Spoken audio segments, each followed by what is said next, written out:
ሪል ስቴት ምንድነው ላንተ? ኖርማል ከመደበኛ ቤት ግንባታዎች ከኮንዶሚኒየሞች ምንድነው የሚለየው?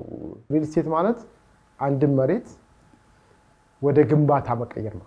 ግንባታው መኖሪያ ቤት ሊሆን ይችላል፣ ድርጅት ሊሆን ይችላል። በዚህ አግባብ የተቀመጠበት ሁኔታ አለ ትርጉሙ ማለት ነው። ስለዚህ ሪል ስቴት ማለት መሬትን በህንፃ መልክ ገንብቶ ለንግድም ለመኖሪያ ቤትም የሚሄድበት ሂደት ነው በዋናነት ሪል ስቴት ብሎ ያስቀመጠው።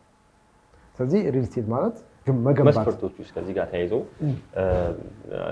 ካን ዊ ሴይ ዝም ብሎ ግንባታዎችን እንደ ሪል ስቴት መቁጠር እንችላለን? ታውና አስተኛ ግንባታዎች ምን መሰለህ አሁን ትልቁ ነገር ከመቼ ጀምሮ የሚለው ነው ዲተርማይን የሚያደርገው ዋና ፋክተሩ ማለት ነው። ሪል ስቴት ድሮ አልነበረም ልንን አንችልም። በኢትዮጵያ ታሪክ ውስጥ የኢህአዴግ መንግስት ከመጣ ጊዜ ጀምሮ ከዛም በፊት በዋናነት በርታ ኮንስትራክሽን ላይ አያት ሪል ስቴት እነዚህ ሪል ስቴቶች ነበሩ። ህጋዊ ማዕቀፉ ግን በዋናነት የመጣው ከ2016 ከወጣው አዋጅ ቁጥር 1357 በኋላ ነው።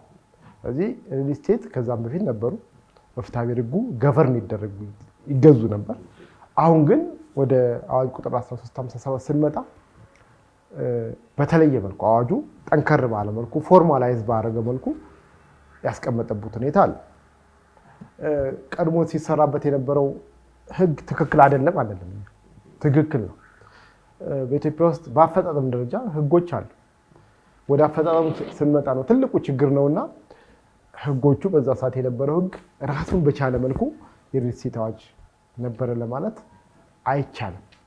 ነገር ግን አሁን ካለው ከ2016 በኋላ ግን የ1357 ከወጣ በኋላ ግን ራሱን ስታንዳርድ አስቀምጧል። ለምሳሌ ካስቀመጣቸው ስታንዳርዶች አንዱ ሚኒመም 1500 ካሬ ሜትር መሆን መቻል አለባቸው። ቀድሞ ሲሰሩ የነበሩት እንደዚህ ናቸው። ራሳችንን ጠይቅ። ሪል ስቴት ተብሎ ሲሸጥ የነበረው በሀገር ደረጃ 200 ካሬ ሜትርም 150 ካሬ ሜትር ሪል ስቴት ተብሎ ይሸጣል። ይሄ የሄደበት አካሄድ ምናልባት ሪል ስቴት ዋና መነሻ የሚያደርገውን መሰለ የአዋጁም ዓላማ የህጉም ዓላማ ሰዎች ቤት ማግኘት ነው። ቤት ማግኘት ደግሞ ማለት የተሟላ ቤት ነው። ለምሳሌ በ100 ምናምን ካሬ ሜትር ላይ የሚሰራ ቤት የተሟላ ቤት ነው ለማለት ይቻላል።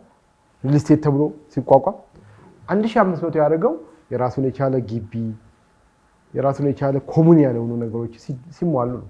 ስለዚህ አዋጁ እንሰምሃው በትርጉም ደረጃ ሪል ስቴት ብሎ ያመጣቸው ከ1500 ካሬ ሜትር ቦታ በላይ በሆኑ ቦታዎች ላይ ሪል ስቴት ብሎ አስቀምጧልና ይሄንም ታሳቢ ያደርጋል። አዎ ከ250 እስከ 2500 ድረስ ነው በዋናነት ያስቀመጠውና እነዚህን ነገሮች ታሳቢ ያደረገበት ምክንያት አለ። ነገር ግን እኛ እንደ ባለሙያ እንደ ህግ ባለሙያ ከዚህ ቀደም የነበሩ ሪል ስቴቶች ትክክል ነው አንልም።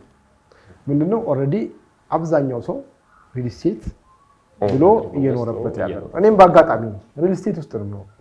ስለዚህ በዚህ አግባብ ከዚህ ቀደም የነበሩት ሪል ስቴቶች ነበሩ፣ ወደፊትም ይቀጥላሉ የሚል ሐሳብ አለኝ።